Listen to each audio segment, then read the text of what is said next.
నమస్తే. ప్రజెంట్ మనం గాంధీ భవన్లో ఉన్నాం. ముఖ్యంగా ఎక్కడ చూసినా గాంధీ భవన్ పరిసర ప్రాంతాల్లో పోలీసుల ప్రహార కనబడతా ఉంది. ముఖ్యంగా ఈరోజు నిరుద్యోగులు ఒక పిలుపునివ్వడం జరిగింది. జాబ్ క్యాలెండర్ని విడుదల చేయడం జరిగింది. కానీ జాబ్ క్యాలెండర్ ప్రకారం ఉద్యోగాలు ఇవ్వడంలో ప్రభుత్వం విఫలమైపోయిందంటూ ఒక పక్కన పెద్ద ఎత్తున కూడా నిరుద్యోగులంతా కూడా రోడ్ల మీదకి వచ్చినటువంటి పరిస్థితి కనబడతా ఉంది. గాంధీ భవన్ సంబంధించినటువంటి ఆ పరిసరాలను కనుక చూసుకున్నట్టయితే ఎక్కడికక్కడ కూడా ఆ పోలీసులు సంబంధించినటువంటి ప్రహార కనబడతా ఉన్నది. ఇక్కడ ఉన్నటువంటి ముందటున్నటువంటి లకిడి కప్పులు కావచ్చు, అలాగే ఆ ఖైరతాబాద్ కావచ్చు, మిగతా సంబంధించినటువంటి ఇటు నుంచి నాంపల్లి కావచ్చు, ఆర్టీసీ క్రాస్ రోడ్డు, మరొక పక్కన నిరుద్యోగులు ఉండేటువంటి అశోక్ నగర్ సంబంధించినటువంటి ప్రాంతాల్లో సైతం కూడా పోలీసులు ఇప్పటికే ప్రహార కాయడం జరుగుతూ ఉన్నది. నిన్నటి రాత్రి నుంచే కూడా లైబ్రరీలో చదువుకుంటున్నటువంటి నిరుద్యోగులను సైతం కూడా కొంతమందిని అదుపులోకి తీసుకున్నట్టుగా కూడా వార్తలు అందుతూ ఉన్నాయి. చాలా మంది 2 లక్షల ఉద్యోగాల సాధనకై చెరో గాంధీ భవన్ అన్నటువంటి పిలుపుని మొన్ననే ఇవ్వడం జరిగింది. ముఖ్యంగా నిరుద్యోగులకు ఇచ్చినటువంటి హామీ ఏదైతే ఉన్నదో జాబ్ నోటిఫికేషన్ విడుదల చేస్తాం, 2 లక్షల ఉద్యోగాలని సంవత్సర కాలంలోనే కల్పిస్తామంటూ ప్రభుత్వం మేనిఫెస్టోలో కూడా పెట్టడం జరిగింది. కానీ ప్రభుత్వం ఇచ్చినటువంటి మాటకి కట్టుబడి లేకుండా కేవలం కాలయాపన చేసేటువంటి ప్రయత్నం చేస్తుంది. ఖచ్చితంగా ఇప్పటి వరకు ఇచ్చినటువంటి ఉద్యోగాలు 5-6 వేల ఉద్యోగాలు మాత్రమే ఇవ్వడం జరిగింది తప్పించి ఇప్పటి వరకు పెద్ద సంఖ్యలో ఉద్యోగాలు ఇచ్చినటువంటి పరిస్థితి లేదు. గత సర్కారు ఇచ్చినటువంటి నోటిఫికేషన్ మాత్రమే కనబడతా ఉన్నది. ఇప్పుడు ఇచ్చినటువంటి ప్రభుత్వం గద్దెనెక్కిన తర్వాత నోటిఫికేషన్లు ఇవ్వడంలో విఫలమైపోయింది. ఒక పక్కన 55,000 నుంచి 60,000 ఉద్యోగాలు ఇచ్చినామని చెప్పేసి చెప్తున్నటువంటి రాష్ట్ర సర్కార్ ఏదైతే ఉందో ఇది అంతా కూడా శుద్ధ తప్పు. కేవలం 5-6 వేల ఉద్యోగాలు ఇచ్చి మేము ఇచ్చిన ఉద్యోగాలు 50,000 ఉద్యోగాలు 60,000 ఉద్యోగాలు ఇచ్చినామని చెప్పేసి కూడా ఒక పక్కన చెప్తా ఉన్నటువంటి సిచ్యువేషన్ కనబడతా ఉన్నది.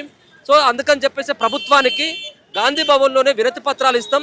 చాలా మంది కూడా రాష్ట్ర వ్యాప్తంగా ఉన్నటువంటి నిరుద్యోగులంతా కూడా కలిసి రండి, వినతి పత్రాలు సామరస్యంగా ఇస్తాం. గాంధీ భవన్లో ఎలాంటి ఉద్రిక్తత పరిస్థితులు కూడా మేము సృష్టించాం. ఒక పక్కన అశోక్ నగర్ సంబంధించినటువంటి లైబ్రరీ ఏదైతే ఉందో సెంట్రల్ లైబ్రరీకి ఎమ్మెల్సీ అద్దంకి దయాకర్ రావడం జరిగింది. నిరుద్యోగులతోటి చర్చించేటువంటి ప్రయత్నం చేయడం జరిగింది. 2-3 రోజులలో మేము ఖచ్చితంగా ముఖ్యమంత్రిని కల్పిస్తాం, ముఖ్యమంత్రితో అపాయింట్మెంట్ తీసుకొని నిరుద్యోగులకి ఒక భరోసా ఇచ్చేటువంటి ప్రయత్నం చేస్తామని చెప్పేసి ఎమ్మెల్సీ అద్దంకి దయాకర్ సైతం కూడా మాకు హామీ ఇవ్వడం జరిగింది. కానీ 10-15 రోజులు అయినప్పటికీ ఇప్పటి వరకు ఎలాంటి సంబంధించినటువంటి మాటను కూడా నిలబెట్టుకోలేకపోయిండు. ఇప్పటికే ప్రభుత్వం మమ్మల్ని నిరుద్యోగులను కూడా మోసం చేసింది. కాబట్టి ప్రభుత్వానికి రాష్ట్ర వ్యాప్తంగా ఉన్నటువంటి నిరుద్యోగులంతా కూడా వినతి పత్రాల రూపంలో వాళ్ళకి మా సంబంధించినటువంటి సమస్యను సాల్వ్ చేయండి అని చెప్పేసి కూడా మేము చెప్పేటువంటి ప్రయత్నం చేస్తాం. అందుకని చెప్పేసి చెలో గాంధీ భవన్కి పిలుపునిచ్చామని చెప్పేసి కూడా ఇప్పటికే నిరుద్యోగులంతా కూడా ప్రభుత్వానికి ఒక హెచ్చరికలు పంపడం జరిగింది. 4-5 రోజుల క్రితమే ప్రెస్ మీట్ పెట్టి కూడా గవర్నమెంట్కి ఒక డెడ్ లైన్ కూడా విధించడం జరిగింది. ఖచ్చితంగా మేము 12వ తారీఖు ఎట్టి పరిస్థితుల్లో గాంధీ భవన్ని దగ్గరికి వస్తాము. మేము అంతా కూడా వినతి పత్రాలతో గాంధీ భవన్ని దగ్గరికి రాష్ట్రంలో ఉన్నటువంటి నిరుద్యోగులంతా కూడా వచ్చి మేము ముఖ్యమంత్రి రేవంత్ రెడ్డికి అలాగే గాంధీ భవన్లో ఉన్నటువంటి అధికారులకి సైతం గాంధీ భవన్లో ఉన్నటువంటి ప్రజాప్రతినిధులకు సైతం కూడా వినతి పత్రాలు ఇస్తామని చెప్పేసి కూడా ఇప్పటికే వాళ్ళు హెచ్చరించడం జరిగింది. ఇదే సందర్భంలో పోలీసు బందోబస్తులంతా కూడా వాళ్ళొక పక్కన నిరుద్యోగులు ఇచ్చినటువంటి పిలుపు ఈరోజు 12వ తారీఖు అలాంటి రాత్రి నుంచే చిక్కడపల్లికి సంబంధించినటువంటి ఆ లైబ్రరీతో పాటు మిగతా కొంత సంబంధించినటువంటి స్టూడెంట్స్ ఉండేటువంటి ఏరియాలు ఏవైతే ఉన్నాయో ఆ ఏరియాలలో సైతం కూడా ఇప్పటికే నిఘా పెంచడం జరిగింది. చాలా మందిని కూడా ఇప్పటికే అదుపులోకి తీసుకున్నట్టుగా స్పష్టంగా అర్థమవుతా ఉన్నది. ఇప్పుడు చూడొచ్చు గాంధీ భవన్ చుట్టుపక్కలలోనే వందలాదికి సంబంధించినటువంటి పోలీసులు కనపడతా ఉన్నది. పోలీసు సంబంధించినటువంటి వెహికల్ కూడా కనపడతా ఉన్నాయి. క్షుణ్ణంగా కూడా వాళ్ళు పరిశీలిస్తూ ఉన్నారు. ఇక్కడ ఉన్నటువంటి ఎవరైతే కొంత అనుమానాస్పదంగా ఉన్నటువంటి వ్యక్తులు ఎవరైతే ఉన్నారో కొంత స్టూడెంట్స్ లేకపోతుంటే ఎవరైనా గాంధీ భవన్ పరిసరాల ప్రాంతంలో ఉన్నటువంటి వాళ్ళు ఎవరైనా ఉన్నట్టయితుంటే వాళ్ళని క్షుణ్ణంగా చెక్ చేస్తూ ఉన్నారు. వాళ్ళు స్టూడెంట్సా, వాళ్ళు దేనికోసం ఇక్కడికి రావడం జరుగుతూ ఉన్నది అన్నటువంటి అన్ని వివరాలను సైతం కూడా పోలీసులు సేకరించిన తర్వాతనే గాంధీ భవన్ పరిసరాల ప్రాంతంలో వాళ్ళని పెట్టేటువంటి ప్రయత్నం చేస్తూ ఉన్నారు. ఎవరు కూడా గుమిగూడి ఉన్నప్పటికీ కూడా వాళ్ళ యొక్క వివరాలను కూడా పోలీసులు సేకరించేటువంటి ప్రయత్నం అయితే చేస్తూ ఉన్నారు. మొత్తం అంతా గాంధీ భవన్ లోపలకి వెళ్ళాలంటే కొంత ఇప్పుడు ఇబ్బందికరంగానే నిర్మానుష్యంగానే లోపల ఉన్నటువంటి ఆ ప్రాంతం అంతా కూడా నిర్మానుష్యంగానే కనబడతా ఉన్నటువంటి పరిస్థితి కనబడతా ఉన్నది. మెట్రో స్టేషన్లు ఏవైతే ఉంటాయో మెట్రో స్టేషన్ల దగ్గర కూడా ఇప్పటికే చాలా మందిని నిరుద్యోగులు వివిధ జిల్లాల నుంచి వచ్చినటువంటి వాళ్ళందరినీ కూడా అదుపులోకి తీసుకున్నట్టుగా తెలుస్తూ ఉంది. నిన్ననే నిరుద్యోగి అయినటువంటి జనార్దన్తో పాటు ఆస్మా మరో కొంతమంది నిరుద్యోగులు ఎవరైతే ఉన్నారో వాళ్ళందరినీ కూడా ఇప్పటికే పోలీసులు కొంతమందిని ఆయా సంబంధించినటువంటి పోలీస్ స్టేషన్కి తీసుకువెళ్ళడం జరిగింది. రాత్రి నుంచే వాళ్ళని అదుపులోకి తీసుకున్నటువంటి ప్రయత్నం అయితే చేస్తూ ఉంది. భారీ గేట్లతోటి పెద్ద ఎత్తున కూడా ప్రహార కాస్తూ ఉన్నటువంటి ఈ పరిస్థితి అయితే కనబడతా ఉన్నది. వందలాది మంది పోలీసులు ఇప్పుడు గాంధీ భవన్ చుట్టే ఉండడం జరిగింది. గాంధీ భవన్తో పాటు మిగతా సంబంధించినటువంటి కొన్ని ప్రాంతాల్లో తిష్ట వేయడం జరిగింది. అనుమానంగా ఉన్నటువంటి వ్యక్తులని అదుపులోకి తీసుకోవడంతో పాటు ఇప్పటికే నిరుద్యోగులకు ఏ విధమైనటువంటి ఇక్కడికి రావడానికి పర్మిషన్స్ లేవు, ఎవరి అపాయింట్మెంట్ కూడా లేదు అని చెప్పేసి తెలుస్తూ ఉన్నది. వాళ్ళకి కేవలం ఇక్కడ గందరగోళాన్ని సృష్టించేందుకు మాత్రమే ఇక్కడికి వస్తూ ఉన్నారు. ఒకవేళ కనుక అలాంటి వాళ్ళు గందరగోళాన్ని సృష్టించేటువంటి ప్రయత్నం చేస్తే వాళ్ళపైన ఖచ్చితంగా కూడా చర్యలు తీసుకుంటామని చెప్పేసి కూడా పోలీసులు ఇప్పటికే వాళ్ళకి వార్నింగ్ ఇచ్చినట్టుగా తెలుస్తూ ఉన్నది. కొంతమందిని అదుపులోకి తీసుకొని ఆయా సంబంధించినటువంటి పోలీస్ స్టేషన్లు కూడా తరలించినట్టుగా సమాచారం కూడా అందుతూ ఉన్నది. ముఖ్యంగా రాష్ట్రంలో ఉన్నటువంటి ఖాళీలు ఏవైతే ఉన్నాయో డిఎస్సి ఉద్యోగాలు ఒక 20,000 ఉద్యోగాలతో పాటు జీపీఓ పోస్టులు, మరొక పక్కన డిఎస్సి పోస్టులు, అలాగే వివిధ డిపార్ట్మెంట్లో పోలీసు సంబంధించినటువంటి శాఖలు ఉన్నటువంటి 20,000 ఖాళీలను సైతం కూడా ఇమ్మీడియట్గా భర్తీ చేయాల్సినటువంటి అవసరం అనేది. కానీ కావాలని చెప్పేసి కాంగ్రెస్ పార్టీ కాలయాపన చేస్తూ ఉంది. ప్రభుత్వం మొదటి నుంచి కూడా కొంత నిరుద్యోగులకు సంబంధించినటువంటి విషయంలో కొంత ఆలస్యం చేస్తూ ఉన్నది. కొంత నిరుద్యోగులను పట్టించుకునేటువంటి ప్రయత్నం అయితే చేయట్లేదు. ఖచ్చితంగా కాంగ్రెస్ పార్టీకి గుణపాఠం చెప్తామని చెప్పేసి, అలాగే రానున్నటువంటి స్థానిక ఎన్నికల్లో దృష్టిలో పెట్టుకొని కూడా ఖచ్చితంగా కూడా మేము కాంగ్రెస్ పార్టీకి గుణపాఠం చెప్తామన్నటువంటి భావన సైతం కూడా వాళ్ళు వ్యక్తపరుస్తూ ఉన్నారు. ఇది Telangana public service centre, Telangana public సర్వీస్కి సంబంధించినటువంటి ఈ కమిషన్ సంబంధించినటువంటి కార్యాలయం దగ్గర సైతం కూడా పెద్ద ఎత్తున కూడా పోలీసులు ప్రహార కూడా కాస్తున్నటువంటి కనపడతా ఉన్నది. ఎక్కడికక్కడ ఇక్కడ గాంధీ భవన్తో పాటు గాంధీ భవన్ చుట్టుపక్కల గాంధీ భవన్ పక్కనే ఉన్నటువంటి తెలంగాణ పబ్లిక్ సర్వీస్ సంబంధించినటువంటి కమిషన్ దగ్గర కూడా పోలీసులు అయితే ప్రహార అయితే కాస్తూ ఉన్నారు. ముఖ్యంగా కేవలం గాంధీ భవన్ పక్కన ఉన్నటువంటి కేవలం ఇదే కాదు, మిగతా సంబంధించినటువంటి ఎక్కడికక్కడ metro station, Gandhi Bhavan metro దగ్గర పెద్ద ఎత్తున కూడా పోలీసులు మోహరించడం జరిగింది. గాంధీ భవన్ మెట్రోతో పాటు నాంపల్లి మెట్రో దగ్గర సైతం కూడా పోలీసులు వందల సంఖ్యలో ప్రహార అయితే కాస్తా ఉన్నారు. ఎవరిని కూడా ఇక్కడికి దరిదాపుల్లోకి రాకుండా కట్టడి చేసేటువంటి ప్రయత్నం అయితే స్పష్టంగానైతే కనబడతా ఉంది. చూడొచ్చు ఎక్కడికక్కడ కూడా రోడ్డు పైన ఉన్నటువంటి గాంధీ భవన్ రోడ్డు, ఇది నాంపల్లి, ఆ గాంధీ భవన్, ఖైరతాబాద్, లక్డీ కపూల్తో పాటు అసెంబ్లీ ఈ పరిసర ప్రాంతంలో ఉన్నటువంటి రోడ్లు ఎక్కడ చూసినప్పటికీ కూడా పోలీసులు, అలాగే పోలీసులకు సంబంధించినటువంటి వెహికల్సే కనబడతా ఉన్నాయి. మరి నిరుద్యోగులు ఒక ఛాలెంజ్గా తీసుకోవడం జరిగింది. మేము ఎట్లాంటి ఆందోళన అయితే చేయం, కానీ వినత పత్రాల రూపంలో మాత్రమే గాంధీ భవన్లో ఉన్నటువంటి మహేష్ కుమార్ గౌడ్ కానీ ముఖ్యమంత్రి రేవంత్ రెడ్డి గారికి ఒకవేళ వచ్చినట్టయితే వాళ్ళకే మేము ఈ పత్రాలు ఇచ్చి వెళ్ళిపోతాం తప్పించి మేము ఎలాంటి ధర్నాలు చేయడానికో లేకపోతే అల్లర్లు సృష్టించేందుకు మాత్రం మేము ఇక్కడికైతే రావట్లేదు.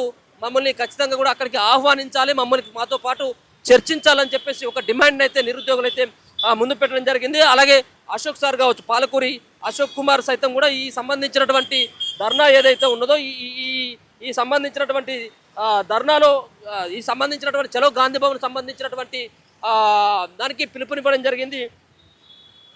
కూడా జరిగింది. మరో పక్కన ఇక్కడికి అంతా కూడా మొత్తంగా రేపంటే ఈరోజు నిన్న కూడా మనం ఆయనతో మాట్లాడడం జరిగింది. రేపు ఖచ్చితంగా కూడా చలో గాంధీ భవన్ సంబంధించినటువంటి దానికి వెళ్ళబోతా ఉన్నాం. ఇది అంతా కూడా 2 లక్షల ఉద్యోగాల సాధనకైనా మేము చలో గాంధీ భవన్ కార్యక్రమాన్ని కూడా మేము నిర్వహిస్తున్నట్టు కూడా నిరుద్యోగుల హక్కుల వేదిక రాష్ట్ర అధ్యక్షుడైనటువంటి పాలకూరి అశోక్ కుమార్ సైతం కూడా తెలపడం జరిగింది. ఉన్నటువంటి ఖాళీలు ఏవైతే ఉన్నాయో జీపీఓలో ఖాళీగా ఉన్నటువంటి 6,000 ఉద్యోగాలు, అలాగే ఆర్థిక శాఖ అనుమతితో క్లియర్గా ఉన్నటువంటి పవర్ సెక్టార్లో ఉన్నటువంటి 5,368 పోస్టులు, అలాగే పోలీస్ శాఖలో ఉన్నటువంటి దరిదాపుగా 20,000 పోస్టులు, అలాగే 20,000 డిఎస్సి నోటిఫికేషన్, అలాగే పాత నోటిఫికేషన్కి సంబంధం లేకుండా గ్రూప్ 1, 2, 3 సంబంధించినటువంటి ఉద్యోగాలను సైతం కూడా పూర్తి స్థాయిలో నింపాలన్నటువంటి ప్రధానమైనటువంటి ఉద్దేశంతో మేము ఈ యొక్క గాంధీ భవన్కి చలో గాంధీ భవన్ అన్నటువంటి దానికి పిలుపునివ్వడం జరిగింది. మా సంబంధించినటువంటి నిరుద్యోగులకు సంబంధించినటువంటి బాధలని ప్రభుత్వం కులంకుశంగా వినాలి, జాబ్ నోటిఫికేషన్స్ సంబంధించినటువంటి కూడా రిలీజ్ చేయాలి. ఒక పక్కన సంవత్సర కాలంలో ఇస్తానన్నటువంటి ఉద్యోగాలు ఇవ్వడంలో ప్రభుత్వం ఎందుకు ఈ విధమైనటువంటి నిర్లక్ష్య ధోరణితోటి వ్యవహరిస్తూ ఉందో అర్థం కావట్లేదు. ఒక పక్కన నిరుద్యోగులని గతంలో కలిసినటువంటి కాంగ్రెస్ పార్టీ అగ్రనేత అయినటువంటి రాహుల్ గాంధీ అశోక్ నగర్ రావడం జరిగింది, లైబ్రరీలో చూడడం జరిగింది, నిరుద్యోగులకి ఒక రకమైనటువంటి హామీని ఇవ్వడం జరిగింది. ప్రభుత్వం వచ్చిన తర్వాత ఖచ్చితంగా మేము 2 లక్షల ఉద్యోగాలు సంవత్సర కాలంలో ఇస్తాము. గత ప్రభుత్వం అప్పుడు రాహుల్ గాంధీ వచ్చినప్పుడు ఇప్పుడున్నటువంటి ప్రభుత్వం నిర్లక్ష్యంగా వ్యవహరించింది. కాబట్టి మేము ఖచ్చితంగా కూడా మా ప్రభుత్వం అధికారంలోకి రాగానే 2 లక్షల ఉద్యోగాలు కల్పిస్తామని చెప్పేసి అశోక్ నగర్కి వచ్చి వాళ్ళకి హామీ ఇవ్వడం జరిగింది. కానీ ఈరోజు చేస్తున్నటువంటి ధర్నాలు కావచ్చు, ఈరోజు చేస్తున్నటువంటి పోరాటాలు కావచ్చు, ఇవంతా కూడా ప్రతిపక్షాలకు సంబంధించినటువంటి పార్టీలో ఆడుతున్నటువంటి నాటకంగా మాత్రం కొంతమంది చెప్తా ఉన్నారు. ఆ రోజు మరి రాహుల్ గాంధీ సైతం కూడా అక్కడికి ఒక పొలిటీషియన్స్గా మాత్రమే రావడం జరిగింది. ఆ రోజు ఆయన వచ్చి మా బాధలని వినడం జరిగింది, మాకు ఒక హామీ ఇవ్వడం జరిగింది. కానీ కేవలం ఇప్పుడు తప్పించుకున్నటువంటి ప్రయత్నం చేస్తూ ఉన్నది. కాబట్టి కాంగ్రెస్ పార్టీకి మాకు ఉద్యోగాలు ఇవ్వడంలో ఖచ్చితంగా వాళ్ళు సానుకూలంగా లేరన్నటువంటి భావనతోంటే మేము ఉన్నాం. కాబట్టి ఖచ్చితంగా మేము ప్రభుత్వం పైన యుద్ధం చేసేందుకు సిద్ధమైనాం. అలాగే ప్రభుత్వాలకు సంబంధించినటువంటి కార్యాలయంతో పాటు పార్టీ ఆఫీసులని, అలాగే వాళ్ళకి సంబంధించినటువంటి క్యాంపు కార్యాలయాలతో పాటు ఇళ్లను సైతం కూడా ముట్టడించేటువంటి ప్రయత్నం చేస్తామని చెప్పేసి ఇప్పటికే ఒక పక్కన వాళ్ళంతా కూడా హెచ్చరికలు జారీ చేస్తున్నటువంటి ఆ సిచ్యువేషన్ అయితే కనబడతా ఉన్నది. ఇదే గాంధీ భవన్ మనకు స్పష్టంగా కనబడతా ఉంది. గాంధీ భవన్ ముందే మనకు ఉన్నటువంటి పోలీసులకు సంబంధించినటువంటి వెహికల్స్ కనబడతా ఉన్నాయి. పోలీసులు సైతం కూడా మహిళా పోలీసులతో పాటు ఇక్కడ ఉన్నటువంటి పురుషులు కూడా పెద్ద ఎత్తున కూడా వందలాది మందికి సంబంధించినటువంటి కానిస్టేబుల్ కనబడతా ఉన్నారు. ఎస్ఐలతో పాటు సిఐలు సైతం కూడా ఇక్కడ ఉండి వాళ్ళు ఎవరిని కూడా ఇక్కడ రోడ్డు, ఇది ప్రధానమైనటువంటి రోడ్డు పక్కనే, రోడ్డుకు ఆనుకునే గాంధీ భవన్ ఉంటుంది. ఈ గాంధీ భవన్ లోనికి ఎవరిని రాకుండా, అలాగే ఇక్కడ ఉన్నటువంటి పక్కన ఉన్నటువంటి వాళ్ళు కూడా ఇంటెలిజెన్స్ సంబంధించినటువంటి వాళ్ళు కూడా ఈ గాంధీ భవన్ సంబంధించినటువంటి గేటును కూడా తాకనివ్వమంటూ వాళ్ళు అంతా కూడా ప్రహార కాస్తా ఉన్నారు. ఇక్కడ నుంచి వెళ్ళగొట్టేటువంటి సిచ్యువేషన్ కూడా కనబడతా ఉంది. ఎవరైనా అనుమానాలుగా ఉన్నటువంటి వాళ్ళు ఎవరైతే ఉంటారో వాళ్ళని కూడా ఇక్కడ నుంచి పంపించేటువంటి ప్రయత్నం అయితే స్పష్టంగా కనబడతా ఉంది. ఎంత చూడొచ్చు, గాంధీ భవన్ సంబంధించినటువంటి ప్రధానమైనటువంటి రహదారి ఎంతమంది కనబడతా ఉన్నారో మనకు అర్థమవుతా ఉన్నది. పోలీసు వెహికల్స్ అంటే వాళ్ళు ఎప్పుడు వచ్చినప్పుడు కూడా వాళ్ళని ఇక్కడ నుంచి తరలించేందుకు పెద్ద ఎత్తున కూడా వెహికల్స్ సైతం కూడా సిద్ధం చేసుకోవడం జరిగింది. చాలామంది గాంధీ భవన్ మెయిన్ గేట్ దగ్గర కూడా పోలీసులు సైతం కూడా చాలామంది ఉండడం జరిగింది. ఏ వైపు నుంచి వచ్చినప్పటికీ కూడా నిరుద్యోగులు వాళ్ళని కట్టడి చేసేటువంటి ప్రయత్నం చేయడం జరుగుతూ ఉన్నది. నిరుద్యోగులకు సంబంధించినటువంటి ఐక్య వేదిక కన్వీనర్ అయినటువంటి అశోక్ సార్ సైతం కూడా ఒక పిలుపునివ్వడం జరిగింది. రాష్ట్రంలో ఉన్నటువంటి నిరుద్యోగ యువత ఎవరైతే ఉన్నారో వాళ్ళు ఖచ్చితంగా కూడా ఈరోజు జరిగేటువంటి ఈ యొక్క చలో గాంధీ భవన్, అలాగే గాంధీ భవన్లో వినతి పత్రాలు సమర్పించడానికి, మరి అధికారులకు సమర్పించడానికి ఖచ్చితంగా కూడా చాలామంది రావాలంటూ ఒక పక్కన పెద్ద ఎత్తున కూడా పిలుపునిచ్చినటువంటి ఈ సందర్భంలోనే వందలాది మందికి సంబంధించినటువంటి పోలీసులు సైతం కూడా ఇక్కడికి రావడం జరిగింది. నిరుద్యోగులు సైతం కూడా ఇప్పటికీ ఒక పక్కన చాలామంది అరెస్టులు అయినప్పటికీ కూడా ఇంకొక పక్కన మిగిలిపోయినటువంటి వాళ్ళు కూడా ఇక్కడికి ఏ క్షణమైనా వచ్చేటువంటి అవకాశం ఉండడంతో పెద్ద ఎత్తున కూడా పోలీసులు ఇక్కడ కాపలైతే కాస్తా ఉన్నారు. చూద్దాం మరి ఏం జరగబోతుంది. నిరుద్యోగులు ఈ పోలీసు వలయాన్ని ఛేదించుకొని ఇక్కడికి జీతాలు లేదనేది మనం మరి కాసేపట్లో చూడాల్సినటువంటి పరిస్థితి కనబడతా ఉంది.